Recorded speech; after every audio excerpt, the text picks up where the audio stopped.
आज एक और नए विषय पे बात करेंगे और बड़ा महत्वपूर्ण विषय है। आज आपने समाचार पत्रों में पढ़ा होगा, कल उत्तर प्रदेश के ईओडब्ल्यू आर्थिक अपराध संगठन, जो कि उत्तर प्रदेश पुलिस का एक शाखा है, उसने एक अपराधी को गिरफ्तार किया है। और बहुत पुराने अपराध में ये गिरफ्तारी हुई है, जो कि एक बहुत बड़ी सफलता है। और इन लोगों ने क्या किया था कि एक कंपनी बनाई और जिसका नाम था PACL, pulse agro corporation limited, PACL। इस तरह से करके एक कंपनी बनाई, जयपुर में इसको रजिस्टर्ड करा लिया।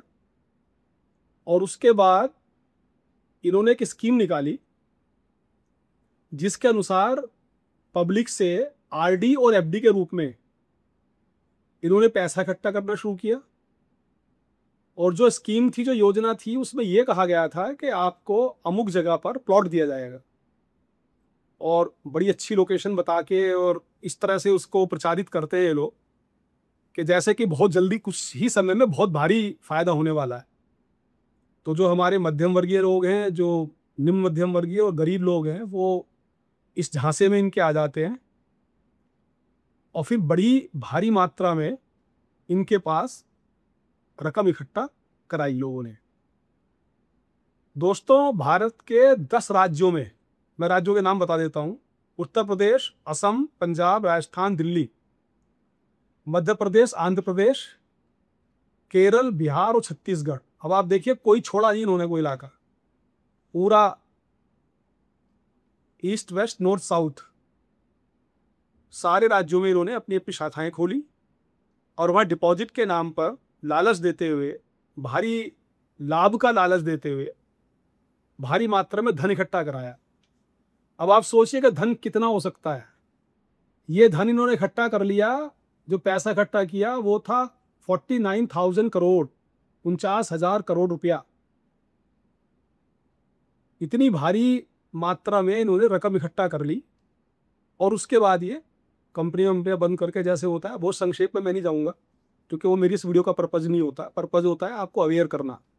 पर्पज़ होता है पुलिस के जो थाना लेवल के कर्मचारी हैं, उनमें भी अवेयरनेस करना कि यदि इस तरह के मामले उनके संज्ञान में भी आते हैं, हो सकता है कोई बीट कांस्टेबल मार्केट में घूम रहे हैं या सब इंस्पेक्टर घूम रहे हैं, उनको ये बात पता चल जाए कि इस तरह की गतिविधियां चल रही हैं, तो वो पता होना चाहिए, दिमाग में ये चीज़ पड़ी रहे कि ऐसी भी स्कीम्स आती हैं इस तरह का लालच दे के। तो खैर, उसके बाद ये लोग भाग गए। 2016 में इनके खिलाफ मुकदमा कायम हुआ और ये अलग अलग प्रदेशों में मुकदमे कायम हुए। CBI में भी इसकी जांच हुई और 10 इसमें कुल मिला के इसके डायरेक्टर थे जो अपराधी बनाए गए। उनमें से 4 लोग ही पहले गिरफ्तारी हो चुकी थी। उत्तर प्रदेश में जालौन जनपद में एक मुकदमा पंजीकृत हुआ था 2018 में। उसमें लगभग 100 करोड़ रुपए का यहाँ का इसकी डिपॉजिट्स का मामला था, जिसकी की विवेचना ईओडब्ल्यू कानपुर से कराई गई। और इसमें जो धाराएं लगाई गई थी, वो धाराएं थी पुराना, उस समय चूंकि IPC चलता था, अब तो BNS हो गया, तो 409, 420, 467, 468, 471 और 120D, ये धाराएं इसमें लगाई गई। इन धाराओं में अभियोग पंजीकृत कराए गए और विवेचना के बाद अब इसमें एक गिरफ्तारी, जो बड़ी महत्वपूर्ण गिरफ्तारी है, वो रोपड़ पंजाब से उत्तर प्रदेश ईओडब्ल्यू की टीम ने जाके वहां से की है। इतनी डिटेल बताने का जो मेरा तात्पर्य था, 5 करोड़ लोग प्रभावित हुए इससे, 10 स्टेट के 5 करोड़ लोग। अब आप समझिए, 5 करोड़ लोग बहुत सारे देशों की जनसंख्या होती है। इतने सारे लोगों को इसने ठगा, उनको छला। मैं बताना ये चाह रहा हूं यहां पर कि इसका कारण क्या है।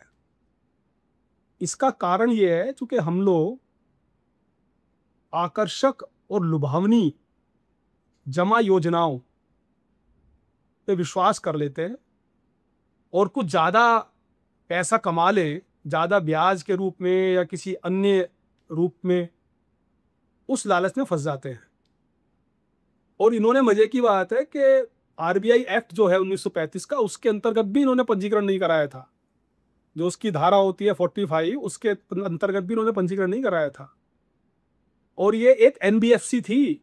NBFC का जो नॉन बैंकिंग फाइनेंस कॉरपोरेशन जो होती है, उसके रूप में भी इनका पंजीकरण नहीं था। तो वो चलता रहा। ऐसी पहले कुछ समय पहले बहुत भारी संख्या में इस तरह की पोंजी स्कीम जिसको कहा जाता है, ऐसी पोंजी स्कीम सामने आया करती थी। एक और आपने सुना होगा, पिछले दिनों नोएडा में कुछ साल पहले हुआ था बाइक बोर्ड घोटाला। ये समय समय पर चलती रहती हैं इस तरह की कि 2 साल में डबल कर देंगे। एक बार एक चली थी कि आप पैसा जमा करिए, उसके कुछ पेड़ लगाए जाएंगे और वो पेड़ इतने साल में बड़े हो जाएंगे, फिर इतने रुपया हो जाएगा, फिर आपको 100 रुपये का इतना रुपया मिल जाएगा। इस तरह की तमाम लालच भरी जो आकर्षक योजनाएं लगती हैं ऊपर से, ये इनका शुद्ध रूप से एक ही उद्देश्य होता है कि पब्लिक को ठगना। और ये अपने उद्देश्यों में अक्सर सफल भी हो जाते हैं। उसके बाद जब पुलिस के संज्ञान में आता है, कोई मुकदमा लिखा जाता है तो कार्रवाई होती है, तब तक ये भाग चुके होते हैं। और इतने भारी रकम की रिकवरी बहुत मुश्किल है।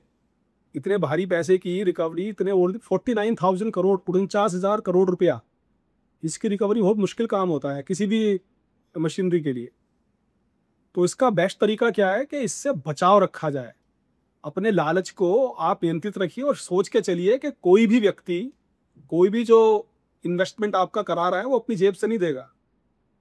मैं आपको पोंजी स्कीम का मतलब समझाता हूँ। पोंजी स्कीम का मतलब होता है कि ऐसे ज़्यादा मुनाफे का लालच देकर पैसा ऐंठ लेना पब्लिक से, जो कि कभी संभव ही नहीं है उतना मुनाफा देना। और इनका तरीका क्या होता है कि ये लगातार एक के बाद एक इन्वेस्टमेंट लेते रहते हैं, डिपॉजिट्स लेते रहते हैं पब्लिक से, और नए पैसे से पुराने वाले का भुगतान करते रहते हैं। तो पुराने वाले, कुछ लोगों को लगता है कि हाँ वो तो मुझे बड़ा अच्छा रिटर्न आया, उसमें 20% आ गया, 25% आ गया, इतना रिटर्न आ गया। और दूसरा इनका तरीका होता है कि ये इसको मल्टीपल करवाते हैं। जैसे कि ये कहेंगे कि आप इतना रुपया दीजिए और 4 को और लेके आइए, 4 डिपॉजिटर्स को और लेके आइए, तो हम फिर आपको इतना अलग से इंसेंटिव देंगे। तो ये उस तरह से मल्टीप्लाई होता चला जाता है। इसी तरह से इसकी 5 करोड़ की संख्या पहुंची है देश में। तो इस तरह के ये जालसाजी करते हैं, इस तरह की चीजें सब करते हैं, और पब्लिक के लोग अपना थोड़ा ज़्यादा रिटर्न के लालच में इनके चक्कर में फंस जाते हैं। तो पोंजी स्कीमिंग को कहा जाता है। बेसिकली ये मनी लॉन्ड्रिंग है, धन शोधन है, और ये बेईमानी है, चीटिंग है, फ्रॉड है, सब कुछ है, फोर्जरी सारा है, और सारी धाराएं भी लगी है। एक चीज इसमें की थी भारत सरकार ने, बड़ी इंपॉर्टेंट, जो आपको याद रखना चाहिए। 2019 में एक एक्ट पास किया गया था, banning of unregulated deposit schemes act 2019। इस पे बड़े सख्त प्रावधान किए गए, और उसके बाद निश्चित रूप से हम ये देख सकते हैं कि इस पे ऐसी गतिविधियों पर अंकुश लगा है। लेकिन अभी भी हो सकता है कि आपके इर्द गिर्द आसपास कहीं, खासकर जो हमारे class B, class C cities हैं, सबर्बन टाउन्स हैं, उस तरह की जगह पे इस तरह की चीज़ हो सकती है। तो उसमें आपको बचाव का एक ही तरीका है सबसे अच्छा, prevention is better than cure, कि आप जागरूक रहें, उसकी स्कीम्स तो भली बात ही पढ़ें। अगर कोई ऐसी NBFC है, नॉन बैंकिंग फाइनेंस कॉरपोरेशन या कंपनी, अगर कोई ऐसी है तो उससे पहले पूछे कि ज़रा रजिस्ट्रेशन दिखाइए अपना RBI एक्ट के अंतर्गत है कि नहीं है, उसने डिस्प्ले किया हुआ है कि नहीं अपने ऑफिस में।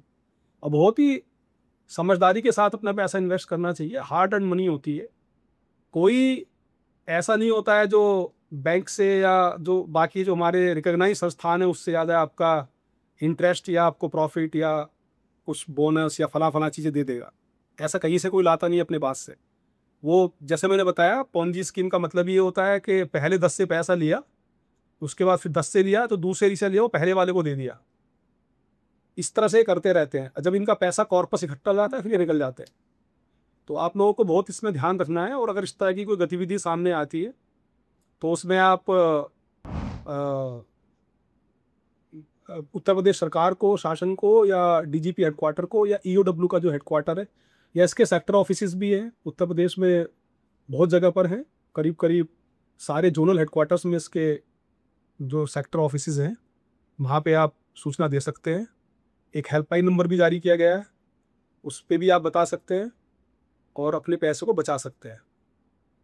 मुझे उम्मीद है कि आप इसकी वीडियो के जो कंटेंट्स हैं उनको ध्यान से सुनेंगे और अपने आसपास के लोगों को बताएंगे, ताकि इसमें जागरूकता हो और हम लोग जो हमारा बड़ी मेहनत से परिश्रम से कमाया गया पैसा है उसको सुरक्षित रख सकें। बहुत बहुत धन्यवाद। जय हिंद।